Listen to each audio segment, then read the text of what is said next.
Hello, hello, hello, and welcome back to VLOGAWEEN. I'm calling it that now instead of Vlogtober because there's only a few days to Halloween now. There's like a week maybe? A week till Halloween now.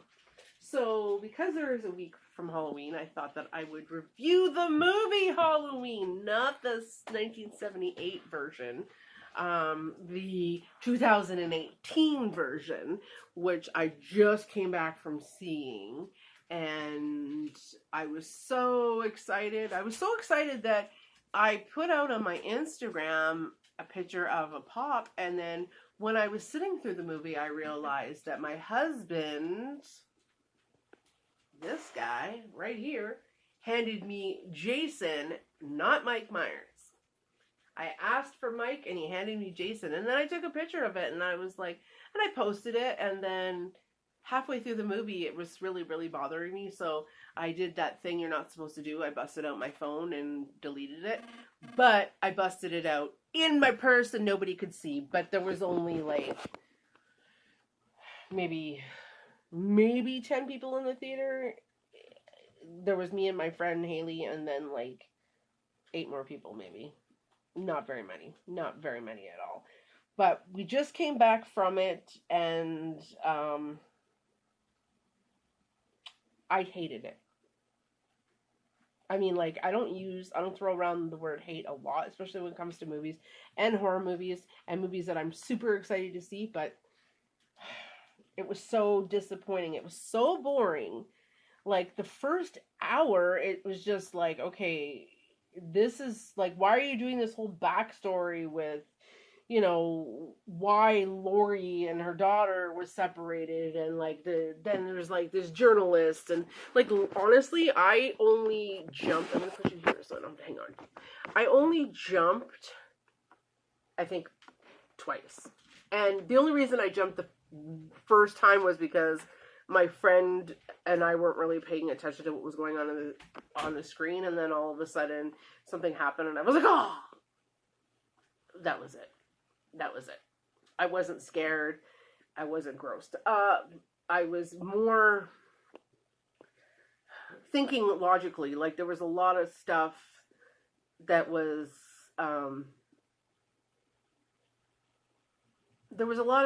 that didn't make sense to me, if that makes any sense. Now, the rest of this video is going to be spoilers, so if you plan on going to see this movie, then do not watch any further, because this is going to spoil the rest of the movie for you. Yeah, so what I was saying was that I just didn't understand how it was that Mike Myers knew exactly where Lori was, why he was killing people that were associated with her. It was just like a random killing, and they never did explain how the bus crashed and how he got free, and then he managed to kill these people. The first people he killed was obviously the people that were investigating him. How did he know exactly where they were, and like how to kill them? Like, it didn't make, or like where they were gonna be. Oh, I just want to put you down. Sorry. Can I do it? There we go. Where they were gonna be, and like, at one point, the one girl who had just interviewed him, and by interview him, I mean, like, they got close to him at his asylum place, and he didn't say anything, which that's what the movie was missing. I think that they should have made it interesting, and actually put him to talk. But I mean, like, coincidentally, he didn't have a mask, and then all of a sudden these people who had just interviewed him, or like these journalists that just went to go and, you know, to where he was and see him, and then went to see Lori, he found them, and then they had a mask in the trunk, and then after he went to the bathroom to kill her, which was a kind of a creepy scene for me, because I do have a really bad, like, I don't like to go to the places, I don't like to go to the washroom when we're at places that have no other people.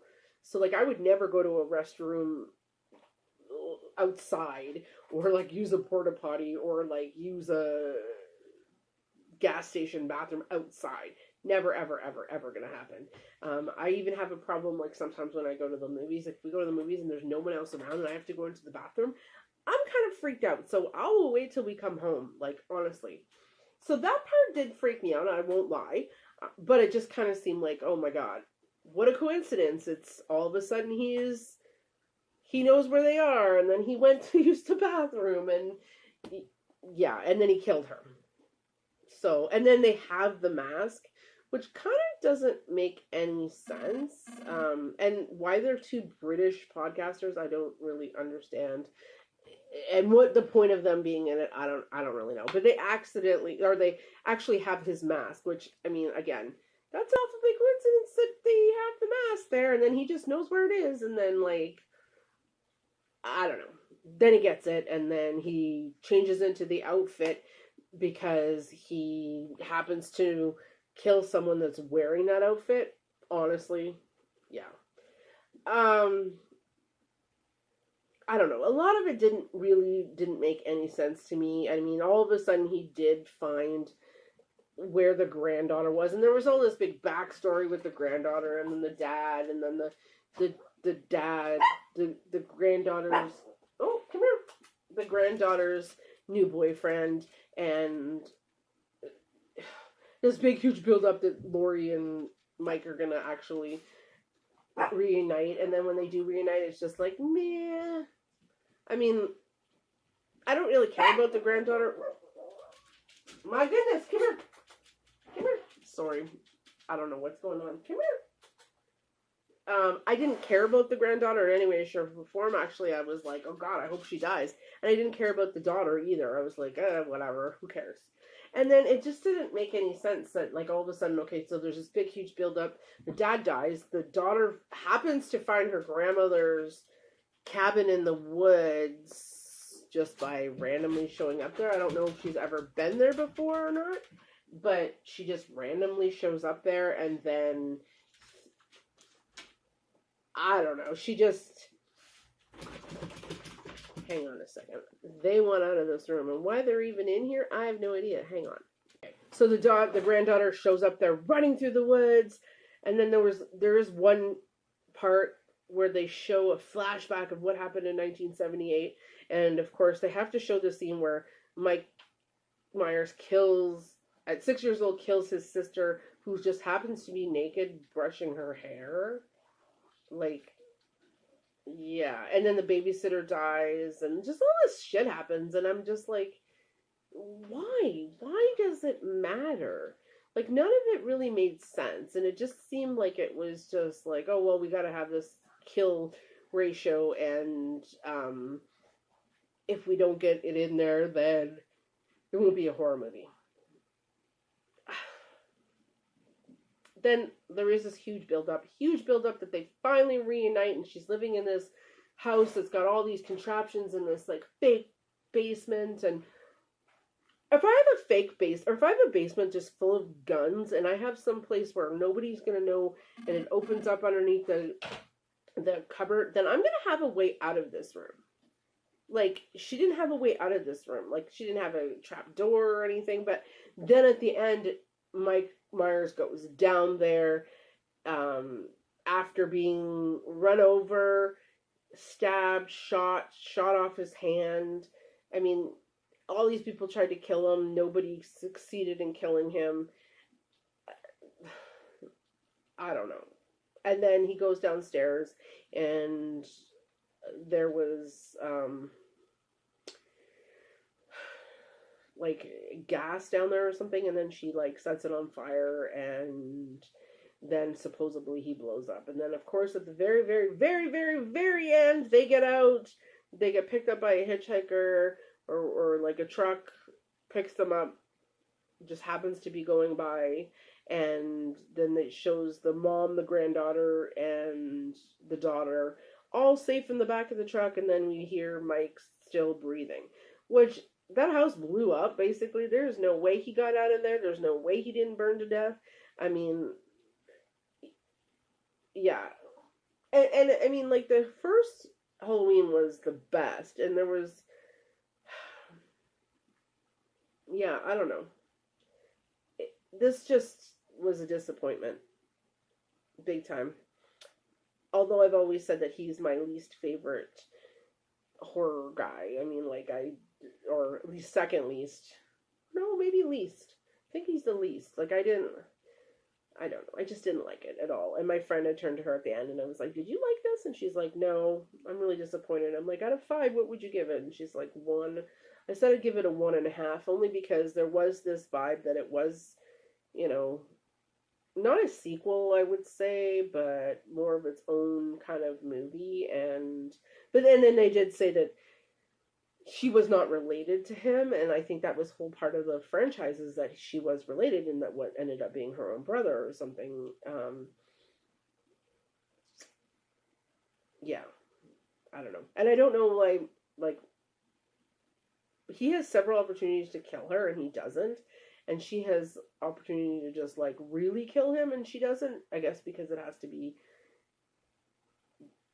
at the very, very end, or the movie would have ended just halfway through. And the only thing that I can say good about it was that the granddaughter was a younger version of Laurie, like as a feisty young heroine, I guess the word is. But she just failed to impress me. I mean, like, there was no need to have her and the boyfriend break up. There was no need for her and the boyfriend's best friend to be friends. There was no, I mean, just none of it really added up. Didn't add up. Didn't make sense. I felt like I spent too much money to go see this movie. I might have liked it at home, but I definitely did not like it in theaters. I'm disappointed. I'm actually going to watch some reviews, see what other people say. I did read reviews before I went into it, and everybody liked it. And she said the same thing. Everybody that she had talked to or, like, read about loved it. And I don't understand, because maybe we watched the different movie than each other. I don't know. Anyways, let me know in the comments below if you are a fan of the franchise, and if so, do you plan on seeing this? Did you already watch it? What did you think? And don't forget to like, comment, and we will see you tomorrow. Bye.